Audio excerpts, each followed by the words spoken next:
Hello students, welcome again to this channel English at your finger tips.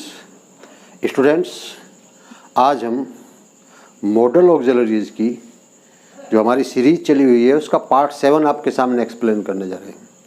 इससे पहले इसके part 6 आ चुके हैं, तो आज मॉडल ऑक्सिलरीज पार्ट 7 में हम use of need and dare, यानी जो मॉडल के रूप में नीड का प्रयोग कैसे करेंगे और मॉडल के रूप में हम डेयर का प्रयोग कैसे करेंगे, आज हम इसको एक्सप्लेन करने जा रहे हैं। स्टूडेंट्स, नीड मॉडल ऑक्सिलरी भी है और एक ऑर्डिनरी वर्ब भी है।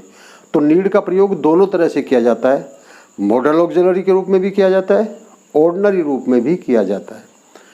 ऑर्डिनरी वर्ब के रूप में इसका प्रयोग अफर्मेटिव सेंटेंसेस में भी होता है, नेगेटिव सेंटेंसेस में भी होता है, इंटेरोगेटिव सेंटेंसेस में भी होता है, जबकि मॉडल के रूप में नीड का प्रयोग नेगेटिव और इंटेरोगेटिव सेंटेंसेस में होता है। मॉडल के रूप में नीड का प्रयोग अफर्मेटिव सेंटेंसेस में नहीं होता है। जहाँ तक हम नीड की बात करते हैं तो नीड का अर्थ होता है आवश्यकता या जरूरत। तो आवश्यकता या जरूरत, अब इसी भाव में इसका यूज किया जाता है, यानी नीड का प्रयोग हम आवश्यकता के लिए या ज़रूरत के लिए करते हैं। जब ऑर्डिनरी वर्ब होती है तब कैसे प्रयोग होता है, और जब ये मॉडल ऑक्सिलरी होती है तब इसका प्रयोग कैसे होता है। देखिए स्टूडेंट्स, हम पहले देखते हैं ऑर्डिनरी वर्ब के रूप में।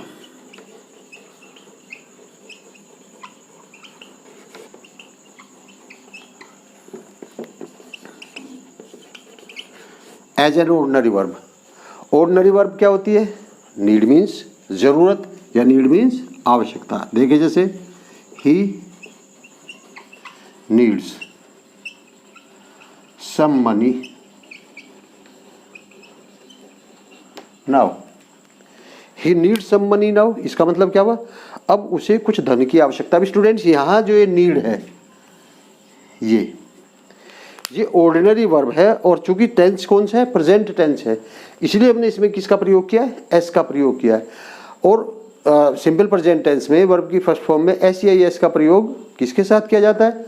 ऑर्डिनरी वर्ब के साथ किया जाता है। तो यहाँ हमने इसका यूज ऑर्डिनरी वर्ब के रूप में किया है। और स्टूडेंट्स, ये सेंटेंस अफर्मेटिव है, तो यहाँ ऑर्डिनरी वर्ब के रूप में इसका प्रयोग हम अफर्मेटिव सेंटेंसेज में भी करते हैं। दूसरा, ही does not need any money.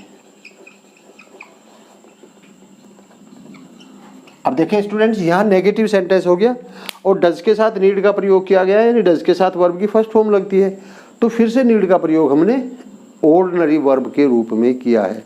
और ये नेगेटिव सेंटेंस था। और इंटेरोगेटिव सेंटेंस में भी हम क्या कर सकते हैं?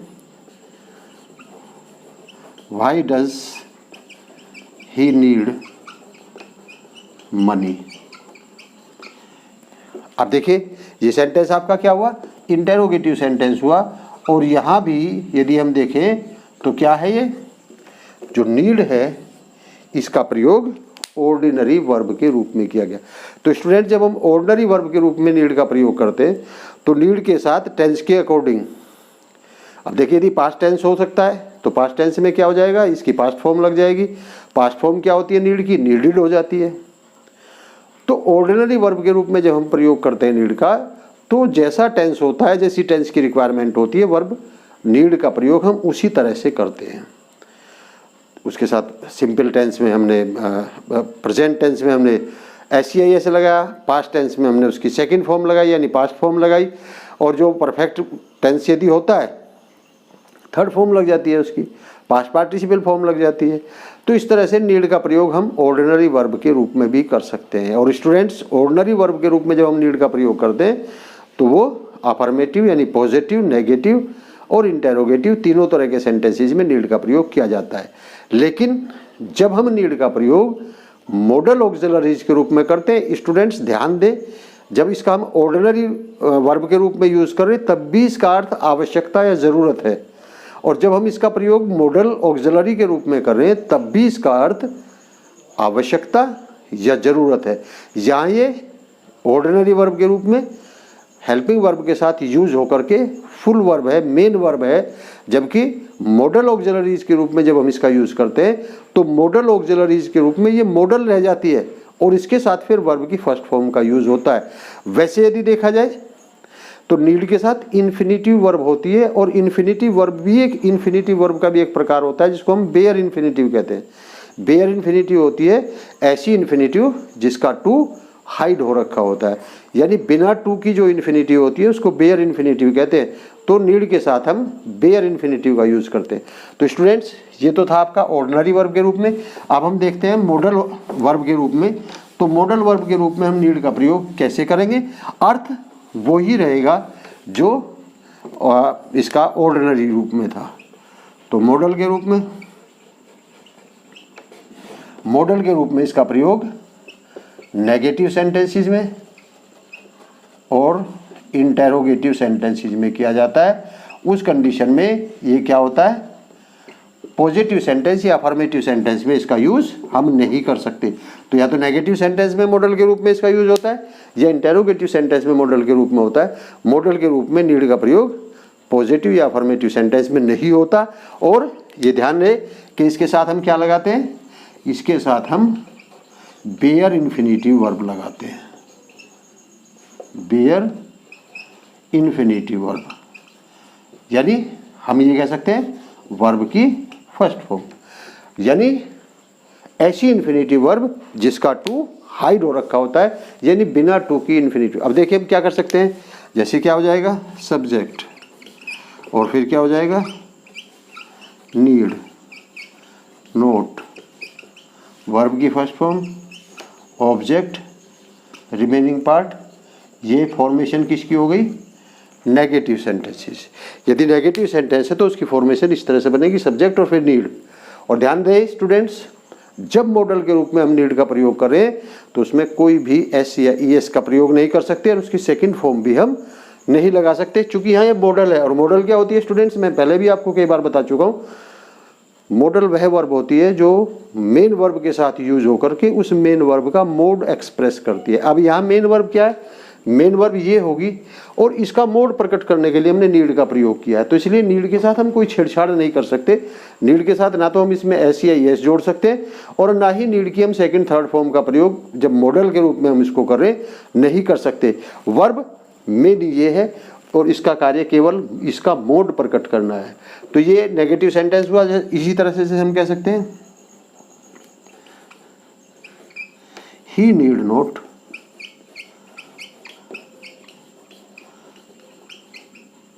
वरी।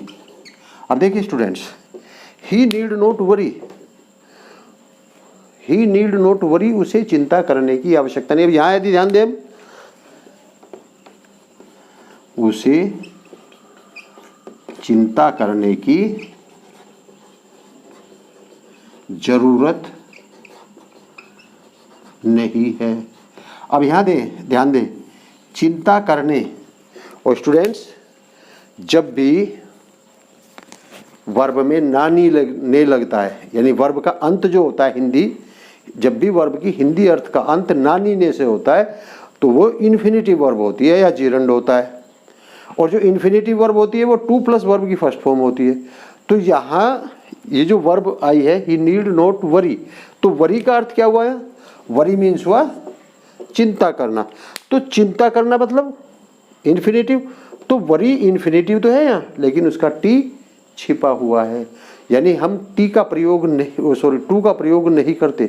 और जब वर्ब के साथ, इन्फिनिटिव वर्ब के साथ टू का प्रयोग नहीं होता, टू को छिपा लिया जाता है, तो उसको हम क्या कहते हैं? बेयर इन्फिनिटिव कहते हैं। तो यहाँ नेगेटिव सेंटेंस में हमने एक एग्जांपल देकर बताया आपको क्या हुआ? ही नीड नॉट वरी, ये नीड का प्रयोग है मॉडल ऑक्सिलरी के रूप में। और यहाँ जो नीड है ये वरी का मोड प्रकट कर रहा है। मेन वर्ब क्या है? वरी। और वरी का मोड कौन प्रकट कर रहा है? नीड प्रकट कर रहा है, इसलिए नीड यहाँ पर मॉडल ऑक्सिलरीज है। एक और एग्जांपल देखते हैं students.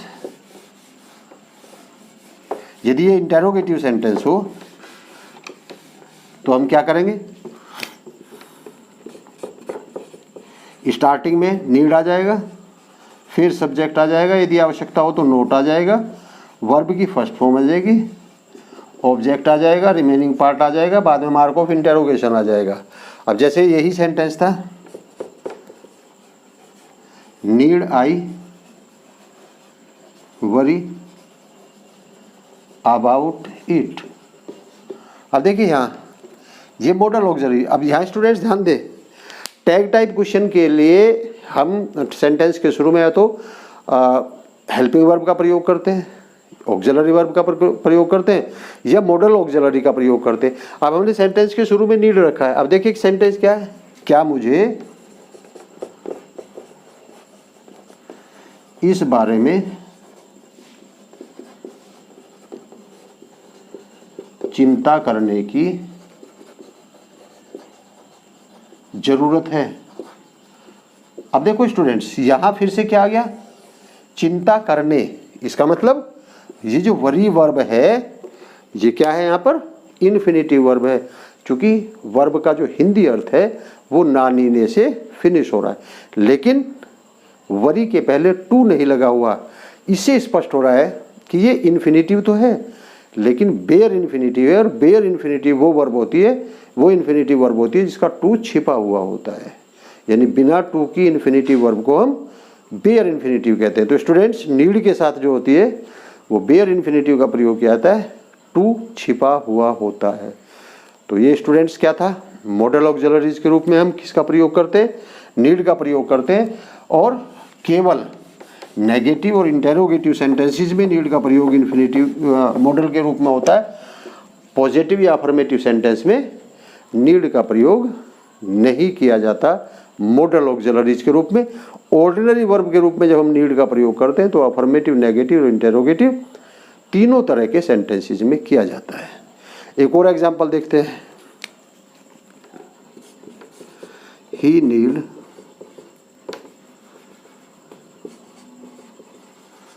Note to talk anybody. अब देखिए स्टूडेंट्स, यहाँ ध्यान दें, ये जो मैं अब बताने जा रहा हूँ आपको, ये सीबीएसई बोर्ड में क्या होगा, एडिटिंग के लिए, और जो कॉम्पिटिटिव एग्जाम्स हैं, कॉम्पिटिटिव एग्जाम में ये स्पॉट एरर के लिए और इम्प्रूवमेंट के लिए। अभी मैंने आपको बताया, मैं बहुत जब से ये टॉपिक शुरू किया मैंने कई बार आपको बता चुका हूँ कि इसमें बेयर इन्फिनिटिव लगती है। अब यदि मान लीजिए सीबीएसई बोर्ड का 10th का एडिटिंग है, तो एडिटिंग में क्या पता है, हमें पता है स्टूडेंट्स के नीड के साथ बेयर इन्फिनिटिव लगती है। हमने क्या लिख दिया, he need not to talk anybody. अब इसमें क्या आता है, ये मांगता है इनकरेक्ट सीबीएसई बोर्ड में, और फिर करेक्ट। अब इस सेंटेंस में इनकरेक्ट क्या है उसको छांट करके उसको पिक करके यहाँ लिख दीजिए, और फिर उसका करेक्शन क्या है उसको यहाँ लिख देना होता है। अब स्टूडेंट्स, हमें पता है कि नीड के साथ हम क्या लगाते हैं, बेयर इन्फिनिटिव लगाते हैं, लेकिन यहाँ क्या है, यहाँ टू टॉक है। टू टॉक का मतलब टॉक के पहले टू लगा हुआ है, यानी वर्ब की फर्स्ट फॉर्म के पहले टू लगा हुआ है, और वर्ब की फर्स्ट फॉर्म के पहले यदि टू लगा हुआ है तो वो इन्फिनिटिव वर्ब होती है, जबकि नीड के साथ क्या लगती है, बेयर इन्फिनिटिव लगती है। तो स्टूडेंट्स, हम यहाँ क्या करेंगे, हम यहाँ लिखेंगे टू टॉक, और इसका करेक्शन क्या है यहाँ पे, टॉक।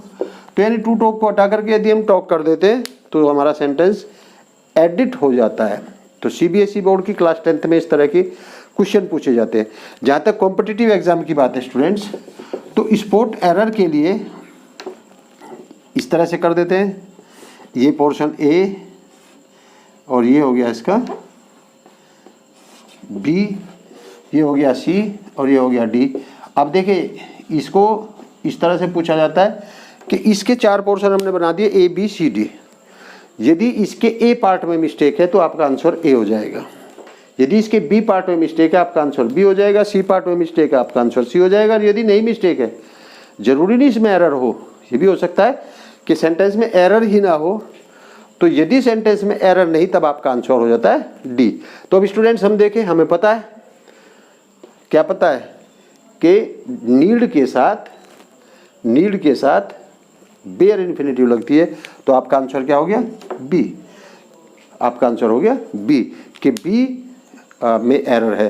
अब आपने कैसे चूज किया, आपको कैसे पता है, क्योंकि नीड के साथ बेयर इन्फिनेटिव लगती है, और यहाँ इन्फिनेटिव लगी हुई है यानी वर्ब से पहले टू भी आया हुआ है, जबकि वर्ब के पहले का टू छिपा होता है जब हम नीड का यूज़ करते हैं। स्टूडेंट्स, इसी तरह से यदि यही सेंटेंस कंपटीशन में इस तरह से भी पूछा जा सकता है कि एक पार्ट को इसके क्या कर देते हैं, अंडरलाइन कर देते हैं, और अंडरलाइन करके पूछा जाता है कि इस पार्ट में ये इस तरह से कर सकते हैं, इस पार्ट को इसका अंडरलाइन कर दिया, और अंडरलाइन पार्ट करके फिर आपसे 4 ऑप्शन दे दिए। A, he does not need to talk. B, he need not talk। C दे दिया, he needs not to talk, और आपका डी ऑप्शन दे दिया नो इम्प्रूवमेंट।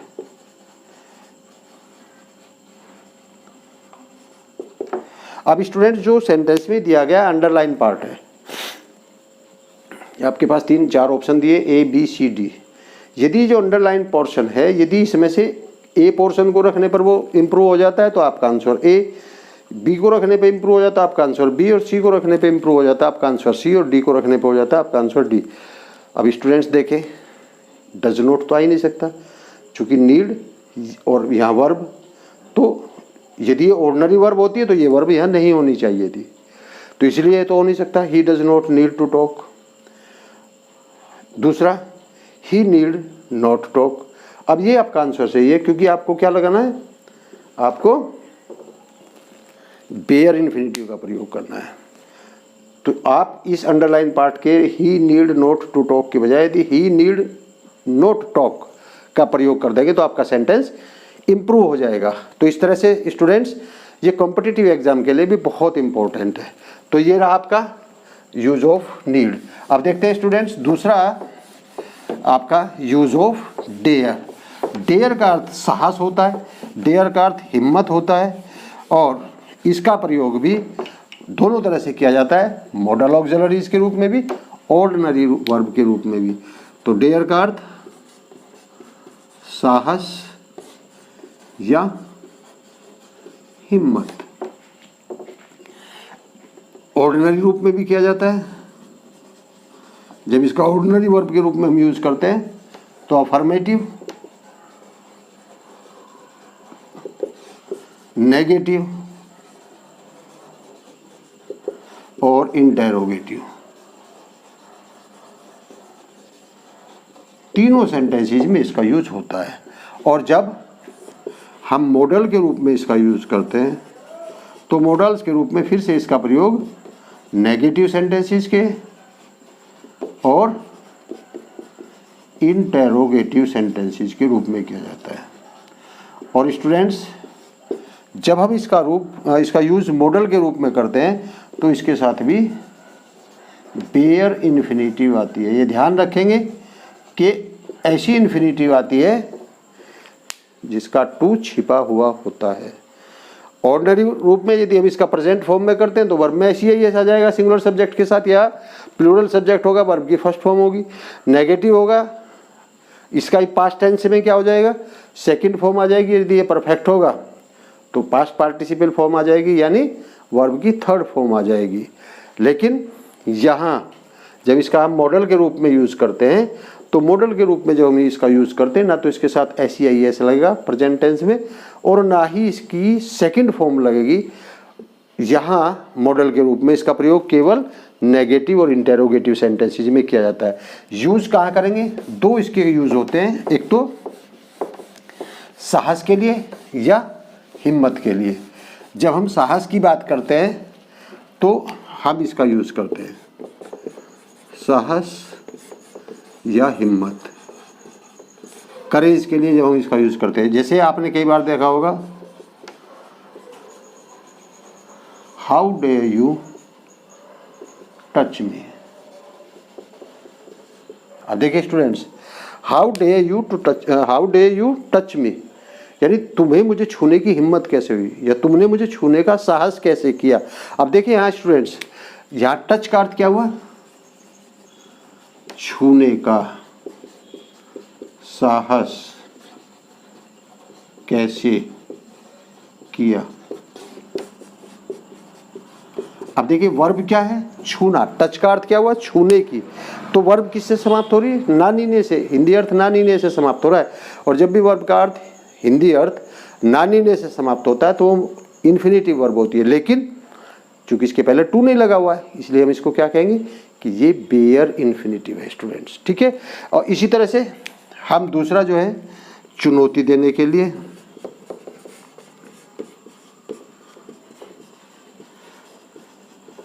चुनौती देने के लिए भी हम डेयर का यूज करते हैं। जैसे you dare not touch wire.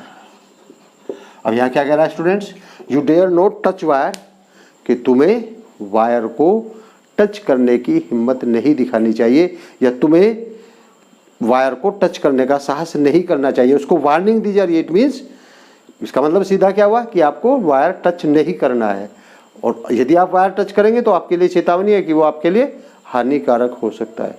तो स्टूडेंट्स, जो हम डेयर का यूज़ करते हैं वो नेगेटिव और इंटेरोगेटिव, और इसके साथ भी बेयर इन्फिनेटिव, और नीड के साथ, यानी नीड और डेयर दोनों ऐसी मॉडल ऑक्सिलरी हैं जिनके साथ हम बेयर इन्फिनेटिव का प्रयोग करते हैं। इससे पहले जितनी भी स्टूडेंट्स, जितनी भी हमने मॉडल पढ़ी हैं, सभी मॉडल्स के साथ क्या रहा, वर्ब की फर्स्ट फॉर्म आई है।